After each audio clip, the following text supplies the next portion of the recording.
Hello दोस्तों, नमस्ते। अपनी विद्यालय नॉलेज पर आपकी स्वागत है। आज मैं बात करूंगा कि हमारे देश में 27 साल से महिला आरक्षण बिल पर सही से फैसला न आने के कारण हमारे देश की महिलाओं के प्रति आरक्षण को बहुत लंबे समय से संघर्ष करते हुए आ रही है। लेकिन अब इसको बहुत जल्द इसे सफल बना दिया जाएगा।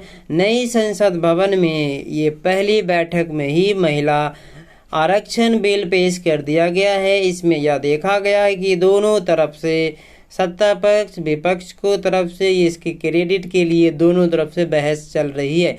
लेकिन अब इसे अंतिम रूप आ गया है। अब इसे पास करा दिया जाएगा और हमारे देश की महिलाओं को आरक्षण मिल जाएगा। ताकि आपको यह बता दूं कि 1998 में लोकसभा भंग होने के कारण इसको महिला आरक्षण बिल को पेश नहीं किया गया था। लेकिन आखिरकार इस विधेयक को 23 दिसंबर 1998 को पेश किया गया था। बता दूं कि इसके लिए लोकसभा भंग हो जाने के कारण इसे लैप्स यानी कि खत्म हो चुका था। उस समय अटल बिहारी वाजपेयी की फिर से केंद्र में सरकार बनाई तो 22 दिसंबर 1999 को तत्कालीन कानून मंत्री राम जेठमलानी ने इसे फिर से लाने की कोशिश की।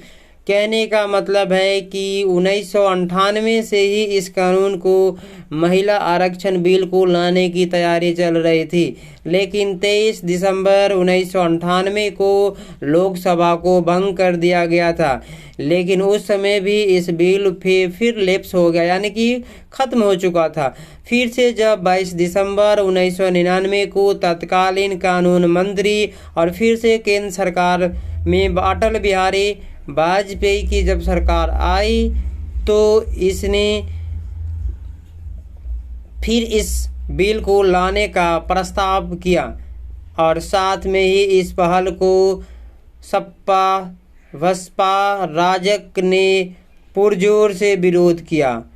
वाजपेयी सरकार ने 2002 और 2003 में इस विधेयक को आगे बढ़ाने की कोशिश की। लेकिन कांग्रेस और वाम दलों ने इस समर्थन के बावजूद हर बार वही कहानी दोहराई जाती थी, जो कि 2 जुलाई 2003 में तत्कालीन स्पीकर मनोहर जोशी ने सर्वदलीय बैठक बुलाई। लेकिन वह कवायद भी असफल रही।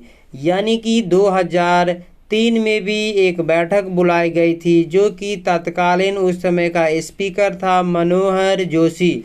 इसके लिए सहमति बैठाने के लिए कि महिला आरक्षण बिल को पास किया जाए, ताकि 2004 में कांग्रेस के नेतृत्व में बनी संप्रग सरकार के विषय को अपने न्यूनतम साझा कार्यक्रम में शामिल किया। और हालांकि इसे पारित कराना आसान नहीं समझा था, लेकिन कुछ विधेयक को विरोधी राजग सरकार में भी शामिल था।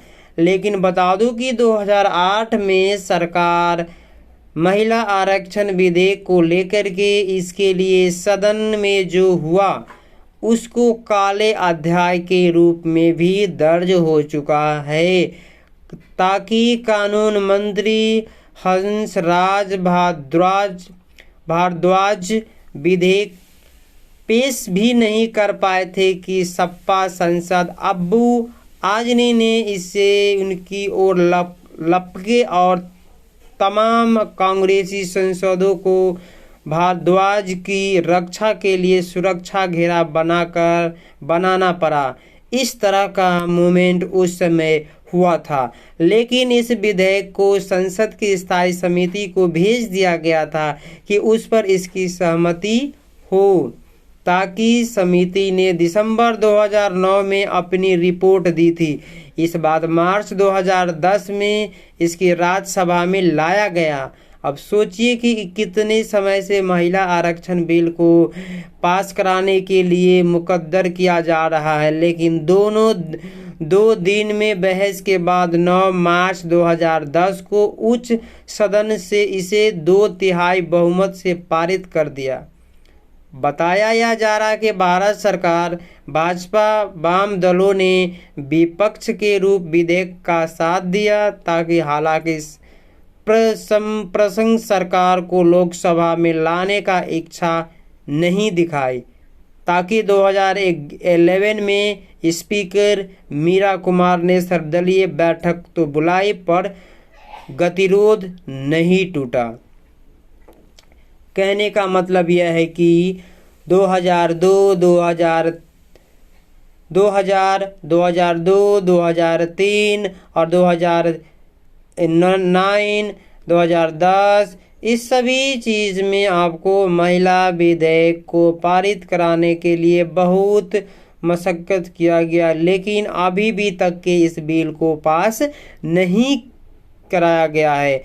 अब सोचिए कि महिला आरक्षण बिल कितनी बड़ी है, बहुत सारे की सहमत बनती है, बहुत सहमत इस पर नहीं बनती है। हालांकि अब नई संसद भवन में जब पारित हो गया है महिला संशोधन बिल, अधिनियम बिल, तो अब इसे पास करा दिया जाएगा किसी भी कीमत में। अब देखिए इसमें कंडीशन ये होता है कि सरकार ने लोकसभा और राज्य की विधानसभाओं को महिलाओं को दायित्व बढ़ाने के लिए, यानी कि उनकी भागीदारी बढ़ाने के लिए इस तरह का इस्तेमाल कर रही है, ताकि 33% आरक्षण देने का प्रावधान संविधान संशोधन आज संसद में पेश किया गया था कि महिलाओं को 33% आरक्षण दिया जाए।